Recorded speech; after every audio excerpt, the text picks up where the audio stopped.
शरद पवार आणि मुख्यमंत्री फडणवीस यांच्यामध्ये फोनवरून चर्चा झाली आहे। महाराष्ट्रामधल्या सद्यस्थितीवर दोन मोठ्या नेत्यांमध्ये चर्चा झाली आहे। पवार आणि फडणवीस यांच्यामध्ये फोनवरून 15 मिनिटं चर्चा झाली।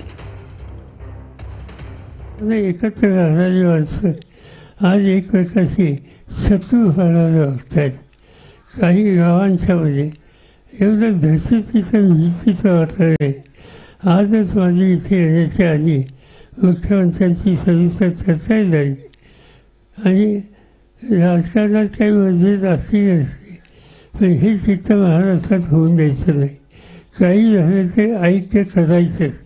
लोकांच्यातला ही विजनेसाची कल्पना जाईल कशी याची काळजी घ्यायची। खरंच आहे, कारण आपल्या सर्वांना मिळूनच हा भाग शांत करावा लागेल। सरकारचा प्रयत्न आहे की ह्या सगळा जो भाग आहे हा शांत झाला पाहिजे आणि जी काही दुफळी निर्माण झाली आहे ती दूर झाली।